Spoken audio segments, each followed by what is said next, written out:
오늘은 지난 영상에서 말씀드린 대로 영철님 심리 리뷰 가보도록 하겠습니다. 아직 17기 영철님이 왜 영철이라는 타이틀을 부여받았는지 정확한 제작진의 의도는 뭔지는 잘 모르겠더라고요. 왜 이분이 영철일까? 그 현재까지 방송에서 보여준 영철님의 이미지를 한번 보면요.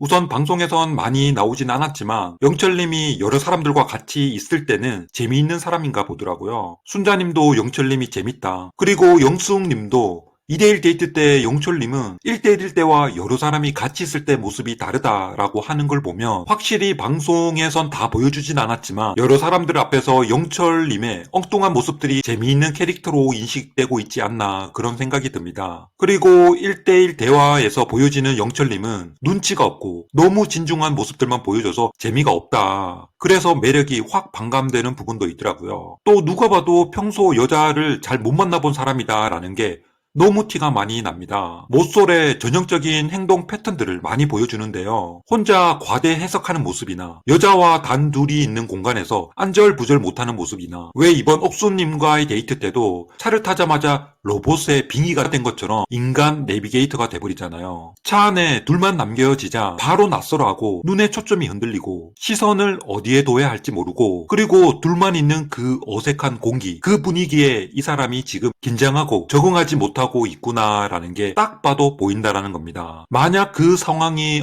영수님이었다면 영철님과는 완전 정반대의 모습들을 보여줬었겠죠. 상황을 즐기고 적절한 농담 물론 대화의 반은 실없는 소리일지라 하더라도요. 그리고 지난 영숙님과 2대1 데이트에서도 식당에 도착해서 테이블 위에 있는 벨을 몇 번이나 누르고 기다리지 못하고 금세 바로 일어서서 식당 주인에게 달려가는 모습에서도 영철님이 여자와 있을 때 부자연스럽고 조급해지고 성미가 급한 사람처럼 보여지는구나 라는 생각이 들면서 그냥 딱 봐도 이 사람은 모쏠 특집에 나와야 할 사람인데 왜 여기 있지? 그리고 또 왜 하필 영철이지? 라는 확신과 의심이 동시에 들었거든요. 그리고 모쏠들의 공통된 특징 중 하나인 상대방의 사소한 말 한마디에도 지나친 의미를 부여하고 확대 해석하고 급기야 성급한 결론 도출에 오류를 범하는 그런 특징도 영철님에게서는 여러 장면에서 찾아볼 수 있죠. 상대방의 의도와는 전혀 무관한 방향으로 결론을 내리고 단정하고 그게 맞을 거야 라고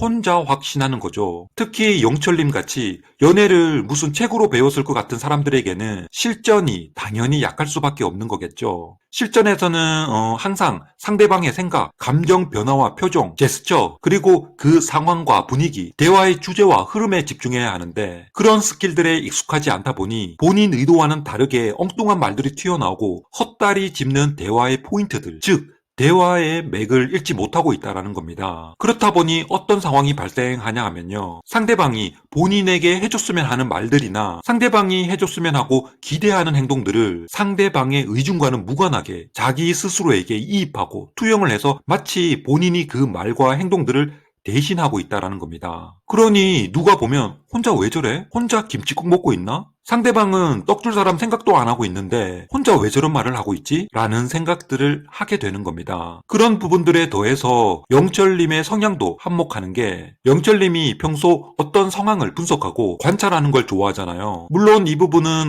영철님의 직업과도 무관하지 않을 수도 있다고 봅니다. 반대로 원래부터 그런 성향이었기 때문에 또 그런 금융업에서 디테일하게 분석하고 현재 증권시장의 흐름 그리고 예측과 관련된 업을 선택했을 수도 있지만 어쨌든 그런 상황과 현상에 대한 인과관계를 분석하고 계산적으로 추론하고자 하는 본인의 성향이 어쩌면 스스로에 대한 과잉 신뢰와 확신을 심어줌으로써 자가당착에 쉽게 빠지게 하는 부분도 있지 않았을까 생각해 봅니다. 그러니 원래도 이 사람은 모쏠인데다가 스스로 또 너무 책이나 다른 매체를 통해 습득한 본인의 간접 경험들에 맹신하는 성향까지 있다 보니 헛다리도 보통 헛다리가 아니 주구장창 매번 여기저기 똥볼만 차고 다닌다라는 겁니다. 100번의 똥볼을 차다가도 딱 한 번의 타이밍으로 정확하게 차는 모쏠들도 있긴 한데 영철님은 좀 쉽지 않지 않을까. 현재 일도 그렇고 스스로 성향도 너무 확고한 부분들이 있기 때문에 단시간에 바뀌기는 어렵다라고 봅니다. 그렇기 때문에 이제 옥순님과의 데이트에서 왜 자꾸 거리 이야기를 하는지 왜 자꾸 경기 남부라는 단어를 화두에 올려놓는지 조금은 이해를 할 수 있지 않을까 하거든요. 물론 본인도 데이트에 있어서 거리가 중요한 사람일 수도 있습니다. 당연히 거리가 가까운 사람이면 좋죠. 그래도 그것보다도 옥수님이 자기소개 때 가급적이면 장거리 연애는 부담스럽다라고 말했었잖아요. 영철님은 그런 겁니다. 말은 이순이라고 왔지만 옥수님은 절대 이순이일 수가 없고 밖에서 옥수님과 같은 사람을 만나는 게 쉽지 않은 게 현실이죠. 그러니 옥수님의 그 멘트, 장거리, 이 말이 머릿속에서 떠나질 않고 있으니 식당에서도 앉자마자 옥수님에게 장거리부터 먼저 물어보게 되는 겁니다. 그러면서 궁극적으로 본인이 하고 싶은 말이 아닌 오히려 옥수님이 본인에게 해줬으면 하는 그 말.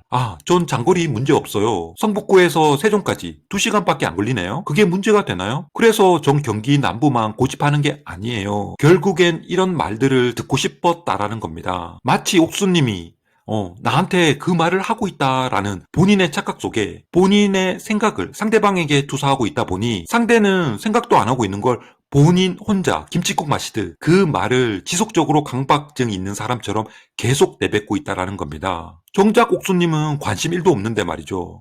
이게 바로 못술들의 특징이 자기의 바램과 희망을 상대방이 그렇게 해줬으면 하고 하는 착각의 오류라는 겁니다. 그리고 자기 과대 해석 관련해서도 순자님과의 대화에서 방송 외적인 부분이나 카메라 밖에서 어떤 결정적 순간이나 단서가 있었는지는 모르지만 순자님이 본인에게 시그널을 보내고 있다, 호감이 있는 것 같다라고 생각을 하고 있는데요. 근데 누가 봐도 뭐 있었나요? 사실 방송에서 있었다면 그 장면을 포착을 해서 추가적으로 보여줬었겠죠. 단지 진실게임에서 1대1 데이트 또 해보고 싶은 사람이 있냐라는 물음에 순자님은 그렇다라고 말한 것과 순자님이 저 때문에 재미있죠? 라고 반 농담 섞인 말로 그냥 쑥 미끼 한번 던져보듯 하는 그런 말, 그 두 장면밖에는 보여주질 않았는데 보는 우리로서는 쉽게 이해하기 힘든 부분이라는 겁니다. 더욱이 옥수님과의 대화에서 보여준 영철님의 모습들을 우리가 봐왔기 때문에 더 그렇다라는 겁니다. 상대방의 작은 말, 사소한 행동에 혼자 너무 큰 의미를 부여하고 과대 해석하고 있는 모습에 안타깝기도 하고 그 여성분들 입장에서는 좀 겁나기도 하지 않을까. 그렇잖아요. 이런 분들한테 그냥 가벼운 농담 한마디 잘못했다가 나중에 큰일 일어날 것 같더라고요. 그리고 또 다른 모쏠의 특징이죠. 상황별 눈치와 센스가 너무 없다. 영숙님과 데이트에서 갑자기 밖에서 비바람이 몰아치는데도 보통은 그 정도면 가서 문을 닫든지 아님 종업원들에게 문을 닫아달라고 요청할 법도 한데 테이블만 살짝 당기는 모습들에서 센스와 경험이 많이 부족해 보입니다. 이게 그런 겁니다. 내가 사전에 오늘 데이트를 한다. 그럼 스스로 준비한 부분이 있을 겁니다. 미리 어떤 상황이 생길 걸 대비해서 준비를 하는 거죠. 가령 옥순님과의 데이트에서 전혀 예상치도 못했는데 갑자기 전혀 데이트와는 어울리지 않는 사무용 같은 가방 안에서 무릎 담요를 준비해 왔었잖아요. 옥수님이 차 앞에서 무릎 담요 깜빡했네 라고 하니 가방 안에서 아무렇지 않게 꺼내서 주는데 전 깜짝 놀랐거든요. 보통 남자들이 가방 안에 여성분이 치마를 입었으니 미리 예측을 해서 세심하게 그런 담요를 챙기나요? 글쎄요. 제 머리가 그 정도까지 안 미쳐서 그런지 몰라도 뭐 영식님이라면 가능은 할 거라고 봅니다. 그 정도 급의 철저하고 계획성 있는 분이라면 모르겠지만 보통의 남자들에겐 가능성이 없는 이야기죠. 그럼에도 영철님이 딱 준비를 할 수 있었던 건 사전에 옥수님의 옷차림에 예의주시하고 관찰을 했었고 또 머릿속에 이미 예측을 하고 그 상황을 시뮬레이션 해봤기 때문에 가능하다라는 겁니다. 그래서 보시는 분들은 아마 그렇게 생각들을 하실 겁니다. 의외로 영철님이 세심하고 저런 것까지 챙기는 걸 보니 꼼꼼한 사람이구나. 하지만 반은 맞고 반은 틀린 겁니다. 꼼꼼하고 세심한 건 맞습니다. 맞지만 본인의 예측하에 발생한 상황이라면 그렇게 보일 수는 있는데 돌발 상황, 즉 계획된 플랜에서 변수가 생기면 그렇지 않다라는 겁니다. 지난 옥수님과의 대화에서처럼 옥수님이 갑자기 전혀 예기치 않게 울고 있었을 때 많이 당황했을 거라 봅니다. 본인도 당황스럽고 어떻게 해야 할지 모르니 알면서도 정말 공감 능력 1도 없는 사람처럼 눈에 뭐 들어갔어요? 라면서 그 상황과 전혀 어울리지 않는 그런 허무맹랑한 말은 하진 않았을 거라는 거죠. 즉 다시 말해서 그런 돌발 상황, 변수들에 있어서 스스로 어떻게 대처를 해야 하는지 본인 머릿속에 매뉴얼이 없었다라는 겁니다. 만약 그런 상황들도 이미 사전에 분석하고 맞춤식 대응법까지 계획적으로 준비가 된 부분이었다라면 아마도 무릎 담요처럼 누가 봐도 군더더기 없는 깔끔한 모범 해답을 보여줬을 거라는 거죠. 영철님이 센스 없다라고 말씀드릴 수 있는 것도 그런 상황들에 대해서 임기응변이 안 된다라는 겁니다. 못소리니까요. 경험이 없으니까요. 머릿속에서 그런 돌발 상황에 즉각적으로 대처할 수 있는 매뉴얼이 없다라는 겁니다. 떡도 먹어본 놈이 먹는다고 모르는 사람한테 기대를 하면 오히려 실망만 할 뿐이다 라는 겁니다. 물론 영철님에게 이런 모쏠의 단점만 있는 건 아닙니다. 행동할 때 조심스럽게 상대방 배려를 해주는 것 같고 말씀하실 때 순수하고 진정성 있는 순박한 모습들도 많이 보여줬었고 보는 분들도 그 부분에 대해서는 충분히 느끼고 있다고 봅니다. 자, 오늘은 영철님의 심리 리뷰를 한번 해봤습니다.